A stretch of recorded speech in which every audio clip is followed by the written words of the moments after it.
This episode of FineScale Modeler's new product rundown features FineMold's Phantom, Takom's T29, Zvezda's 757, Italeri's Cagiva Elephant, Revell's Marder III, and Dora Wing's Jeep.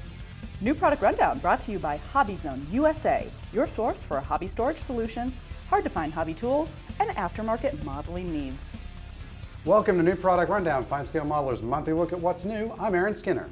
And I'm Elizabeth Nash. We have a packed show, so let's jump straight in with a look at FineMold's beautiful 1/72nd scale F4. This subject doesn't need a big intro. This kit represents the U.S. Air Force E version with the gun in the nose and is marked for the Vietnam War. The airframe is divided into multiple parts, clearly so FineMolds can make multiple variants by changing out parts trees. The upper rear fuselage is a single part, and the surface detail is exquisitely fine recessed panel lines, rivets, hinges, and vents. The forward fuselage for the long nose E includes part of the intake on each side. Separate inserts fill the upper section forward of the windshield and the underside around the nose gear bay. The nose cone is separate. Much of the belly is molded with the inboard section of the wing lower half. The upper halves include all of the leading and trailing edge. Interesting that the outline of the outboard flap section, which is frequently seen drooped when Phantoms are on the ground, is heavily engraved, making it easier to separate. The outboard wing sections are separate. This is an early E with leading edge flaps rather than the slats fitted later. And interlocking tabs on the horizontal stabilizers should set their alignment. The vertical tail is also separate, and the tip is molded with the port side insert, so changing the configuration between versions should be a snap for FineMolds. One final note on the basic airframe is that the spine is a separate insert that joins along panel lines. This one includes the Air Force style refueling receptacle. Intake trunks that mount on a bulkhead inside with fans and stator blades merge with the inside of the outer intakes and separate beautifully molded splitters. At the other end, the exhaust section shows sharp plate detail and gets detailed jet pipes and nozzles. Cockpit detail includes a tub with separate consoles, again likely a nod to the ability to do multiple versions. Optional instrument panels that can be painted or detailed with decals. The rear seaters panel has detail on the exposed backside. There's a shroud for the front with HUD detail, bulkheads and seats with separate cushions and headrest ejection handles. The well-molded landing gear legs fit into sharply detailed bays, and the gear doors have plenty of detail inside, and some are molded with part of the internal detail, making alignment a snap. The wheels include separate hubs, making it easy to model variant differences. Other features include detail inserts for the small belly doors that are frequently open on the ground, separate air conditioning intakes for the nose, optional tail cones, optional short and long muzzles for the chin-mounted cannon, centerline and wing fuel tanks, and sidewinder rails for the pylons. No ordnance is supplied, but on the sprues are pylon-mounted countermeasure dispensers not used here. Optional canopies allow the cockpit to be displayed opened or closed. The windshield, specific to the E, is separate. Other clear parts include HUD glass and lights. The decal sheet is covered with stencils, but many are grouped to be applied together, which should make the job less overwhelming. Two marking options are given, both SEA camouflage Phantoms with shark mouths. FineMold's Phantom looks fabulous in the box, and there are lots of options. Paul Boyer's looked at it too, and he's already calling it the best 1/72nd scale Phantom available. Next, here's Takom's 1/35th scale T29 heavy tank. Designed to counter German King Tigers and Jagdtigers, the 105mm main gun armed T29 project started in spring 1944. But the war ended before the American tank was ready. The project was canceled, but 8 tanks were built for testing with a variety of equipment and designations. The bulk of the lower hull is molded in sturdy plastic, with the hull sides having the suspension attachment points in place, except for the final drive housings. The road wheel arms are keyed for alignment, and the sturdy axles attach to 2-part road wheels and idlers. Drive sprockets, return rollers, shocks and bumpers, and Lincoln length tracks finish the running gear. The rest of the hull comprises the rear plate and extensions, engine deck with molded louvers, glacis with upper forward hull with cast texture and separate hatches, fenders with sand skirts, and stowage boxes, exhausts, and tools. The massive turret features cast texture on both halves. The upper section also has separate hatches and weld seams. The hatches have detail molded inside, and small parts like lifting hooks and antenna mounts are finely molded.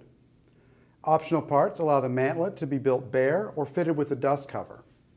Alternate main guns complete the mantlet options, and the muzzle brake is separate. Clear plastic supplies the commander's cupola, headlight lenses, and periscopes. Decals and color diagrams provide markings for 4 vehicles, 2 test vehicles, and 2 that I suspect are fanciful in camouflage in Germany in 1948. There's a lot to like in Takom's T29, and it looks like it should be a relatively straightforward build. I can't tell you how excited I am about this next kit, Zvezda's 1:144 scale Boeing 757-200. It's true. He's been giddy about it since it arrived at the FSM office. The 757 is one of my all-time favorite airliners, and it hasn't been well treated in injection molded plastic. Well, let's see if Zvezda has broken the curse. Obviously, the proof will be in the building, but the fuselage looks the part, capturing the 757's distinctive nose and tail. Surface detail on the fuselage and wings is extremely fine recessed panel lines and door and hatch outlines. The lower wing includes the center of the belly, as well as openings for the gear bays and recessed attachments for the engine pylons and flap actuator housings. The latter are single parts. The kit calls for the winglets, but it appears that the original wingtips are included. The horizontal stabilizers come in halves and have solid attachments that should align them easily. There is some cockpit detail, including the floor and rear wall, seats, control yokes, and an overhead console. The kit calls for the Rolls-Royce RB211 engines with separate fans and one-piece intake rings, as well as intake sleeves and rear sections. But the trees include Pratt & Whitney PW2000 engines as well, with a similar level of detail. Typical of Zvezda airliners, the landing gear is finely molded and the wheels show good hub detail. Optional parts allow the kit to be built gear up, and a stand is included. Clear plastic provides the windshield and cabin windows. Decals and color diagrams give markings for a single Iceland Air 757-200. This looks good in the box. I'll be building this kit in the next few weeks, so stay tuned to FineScale.com for updates. From Italeri, we have this 1/9 scale Cagiva Elephant 850. Cagiva was an Italian motorcycle manufacturer that in the 1980s and 1990s competed extensively in multiple races. One of those was the famed Paris to Dakar race, which takes riders across the Sahara, a difficult environment for both people and machines. This kit started as a Protar multimedia offering, and this is the first time it's seen the light of day for many years. Most of the bike's mechanical parts are molded in black plastic, including the frame, handlebars, and front and rear forks. The engine block, cylinder heads, transmission, timing belt cover, plumbing, air cleaner, exhausts, rear and front shocks, foot pegs, pedals, oil cooler, front fender, and dashboard are also supplied in black.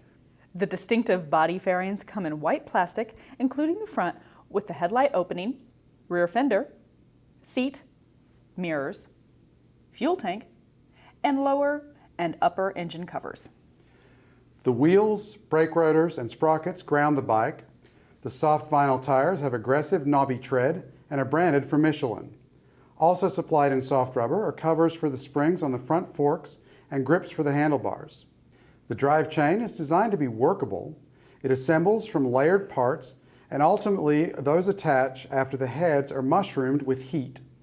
Many of the parts attach with screws, and the kit also supplies springs that will make suspension workable and vinyl tube for brakes and control lines. Clear plastic provides head and tail light lenses, as well as covers for the gauges. Beautifully printed decals provide labeling for 2 Paris to Dakar 1987 bikes with the Lucky Explorer and Elf sponsorships and race numbers. There are also labels for the wheels and shocks and gauge faces.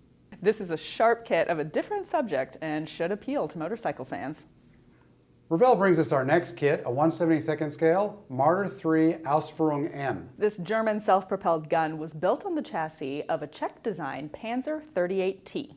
It's my understanding that this kit, along with Revell's 1/72nd scale grill and PT-76B, originated as Toxo molds, but this is the first time they are seeing widespread distribution.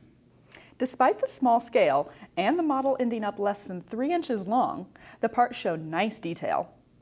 The hull builds from a belly, sides braced from inside, and combined glasses and top. The suspension bogies mount nicely molded road wheels. Idlers and dry sprockets finish the running gear. The tracks are single plastic runs that must be carefully bent to fit around the wheels. The hull receives fenders, spare tracks, gun travel lock, tools, and, interestingly, a pair of Stadtgas, or city gas, tanks. This was used on some driving school armored vehicles in Germany, but it seems unusual for combat vehicles, so you may want to omit them. The fighting compartment sides are detailed outside and inside, as is the rear, with a separate hatch. Details inside include ammunition racks, non-skid floor, radios, and seats. The main gun is a single piece with a slide molded muzzle and breech details that fits into the cradle and mount inside the gun shield. A small decal sheet provides markings for 2 Marder IIIs, one with random green camo sprayed over dark yellow, the other in 3 color on the Eastern Front in 1945. Given the size of the model, this looks like a terrific kit.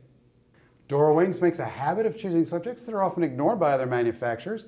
Case in point, its new 1/48 scale Curtiss-Wright AT9 Jeep. The U.S. Army Air Force used this advanced trainer to get pilots used to flying larger aircraft, and more than 700 were built. The smooth plastic is marked by recessed panel lines. A full-span lower wing will set dihedral. The ailerons are separate, as are the elevators and rudder. Inserts provide cockpit wall detail to go along with the floor, firewall, and rear bulkhead.